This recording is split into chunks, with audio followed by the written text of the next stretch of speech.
राजीव साहब, मालवा, निमाड़, बघेलखंड और भोपाल, ये रीजन्स कवर कर चुके हैं हम। 149 सीटों का सर्वे, जिसमें 84 पर भाजपा दिखती है जीतती हुई और 62 पर कांग्रेस पार्टी।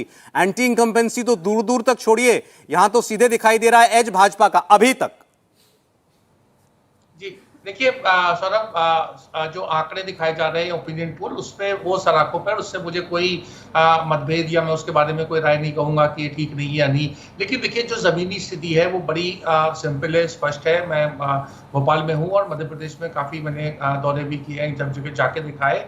तो शहरों में जरूर, कुछ शहरों में जैसे भोपाल की आप बात करें या इंदौर है, वहां पर भाजपा की बढ़त नजर आती है और बढ़त है भी। शहरों में भाजपा मजबूत है, लेकिन भाजपा जो है वो कई जो ग्रामीण क्षेत्र हैं वहां पर बहुत कमजोर आती है। और अगर हम उसको जाति उसके स्तर के ऊपर देखें तो जो ट्राइबल और दलित हैं वो कांग्रेस के सब मजबूती के साथ हैं, और जो पिछड़ों की राजनीति जो हो रही है इस समय, जो जनगणना वगैरह में, उसके लेके कांग्रेस की सेंध लगाई। सबसे बड़ी बात यह है कि जो सिपह सालार है, सिपह सालार गायब है। आप अगर आज भी अगर आज भोपाल शहर में आप देखें तो पोस्टर लगे, बड़ा सा पोस्टर में नरेंद्र मोदी जी का फोटो है और उसके बाद एक पतली पट्टी है 11 लोगों की। उन 11 लोगों में आपको खोजना पड़ता है।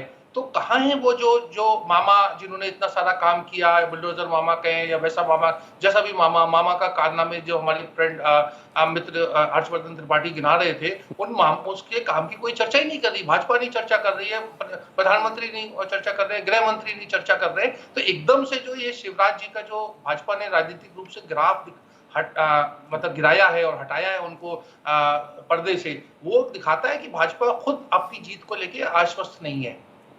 सर, सिरे में तो आपका असेसमेंट आपने इशारा तो कर ही दिया, खुलकर और बात कर लेते हैं। आपके लिहाज से कांग्रेस पार्टी को कोई दिक्कत नहीं है इस चुनाव में? कांग्रेस पार्टी आसानी से चुनाव निकालेगी? देखिए, ये तो चुनाव रुझान की बात, मतलब अभी जो लोगों का सेंटीमेंट नजर आता है। देखिए, जो विंध्य में पिछली बार भाजपा को बहुत ज्यादा बढ़त हुई थी और कांग्रेस बिल्कुल उसकी वजह से फ्लॉप हुई थी, अब की वहां बिल्कुल उल्टा माहौल नजर आता है। और इसी तरीके से जो ग्वालियर चंबल का क्षेत्र है, वहां पे भी काफी बदलाव है। महाकौशल के बारे में फिर मैं कह रहा हूँ, ओपिनियन पोल ने कुछ कहा है, लेकिन वो खुद कमलनाथ का इलाका है और कमलनाथ ने देखिए बहुत दिनों से जमीनी मेहनत करी। मेरा अपना आकलन ये था कि जब सरकार उनकी गिरी, उसके बाद वो दिल्ली चले जाएंगे और केंद्र, मतलब कांग्रेस की केंद्र की राजनीति करेंगे, लेकिन वो जमे रहे। उन्होंने बहुत ज्यादा मेहनत करी है जमीनी स्तर पर। हर कोई भी देखिए, इस वक्त कांग्रेस में कोई बगावत का वो नहीं है कि टिकट को लेकर के मारा मारी है, जिस तरह का कांग्रेस का कल्चर है, ठीक है सर, ऐसा कुछ नहीं हो रहा है। तो उनकी तैयारी बड़ी जबरदस्त है।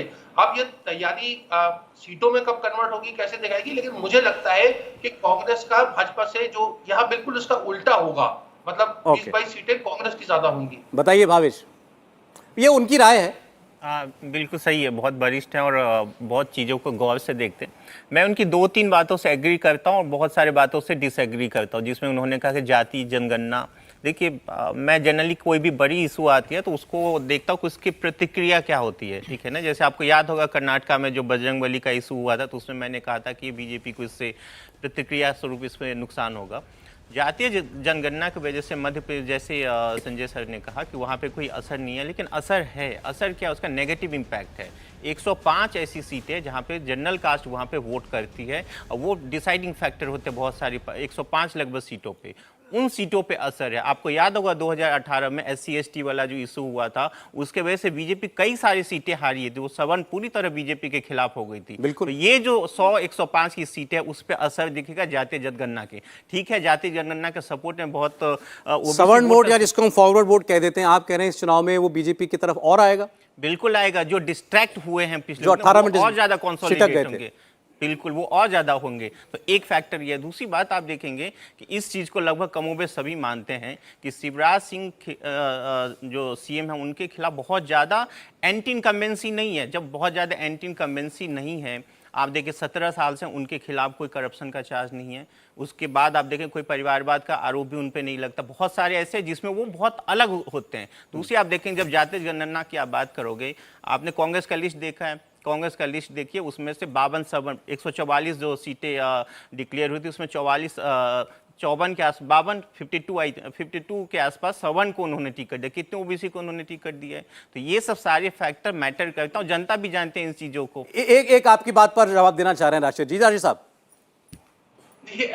देखिए, मैं एक बात बोलूंगा, जो हमारे मित्र कह रहे हैं, वो देखिए पिछली बार में चुनाव में बड़ा मुद्दा था और शिवराज जी ने आरक्षण के बारे में कहा था कि कोई माई का लाल आरक्षण को खत्म नहीं कर सकता, और उससे उनको नुकसान हुआ था। तो एक जो नुकसान उनको जो स्वर्ण जातियों के वोट का हुआ था, अब अगर वो पिछड़ों के साथ नहीं खड़े होते, वो या पूरी भाजपा पार्टी और नरेंद्र मोदी जी, तब वो उसका एक रिएक्शन होगा पिछड़ों में। जो मतलब होता है ना कि पिछड़ा मांगे 100 में 60, ये मामला बड़ा संवेदनशील है और इसको 60-70% जो है वो मतदाताओं को ये मुद्दा प्रभावित करने वाला है। आप रिजल्ट में देखेंगे ये साफ नजर आएगा।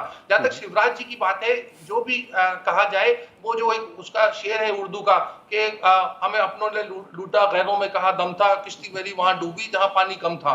तो ये शिवराज जी के साथ तो अनहोनी हो गई। किसी ने कल्पना नहीं की थी 6 महीने पहले कि शिवराज जी को, मतलब एक, मैं उदाहरण दूसरे नहीं देना चाहता, कि एक उनको बिल्कुल अलग थलग कर दिया जाएगा। आज उनकी कोई पूछ परख ही नहीं उनकी पार्टी में। तो देखिए, जो बार बार मैं आपसे कहता हूँ, चाहे वो अशोक गहलोत हो, चाहे शिवराज सिंह हो, उनकी विडंबना ये है कि उनकी लीडरशिप ने उनको बिल्कुल नकार दिया है। ठीक है सर। लीडरशिप को उन पर विश्वास नहीं, जनता किस मुंह से विश्वास करेगी? सौरभ जी, अच्छा। मैं एक पॉइंट ऐड कर लूं। देखिए, मुझे लगता है कि इस पूरे जो है, जो बताया कि शिवराज सिंह चौहान को कम करने के लिए बहुत सारे बड़े नेताओं को उतारा गया, मुझे लगता है आप ठीक से इसको एनालिसिस करेंगे तो आप पाएंगे शिवराज सिंह चौहान को बचाने के लिए उन लोगों को लाया गया है। पहले क्या करते थे सारे नेता, अपने अपने क्षेत्र में चुनाव नहीं लड़ते थे और अपने अपने दूसरे विधायकों को हराते थे। इस बार उनको खुद चुनाव लड़ने के लिए भेजा गया है। वो पूछ रहे हैं बचाया जा रहा है, मतलब कुछ तो दिक्कत थी तभी बचाया जा रहा है ना। इंडिया टीवी हर वक्त हर जगह डाउनलोड करने के लिए सर्च करें India TV news Google play store या ऐप स्टोर पर।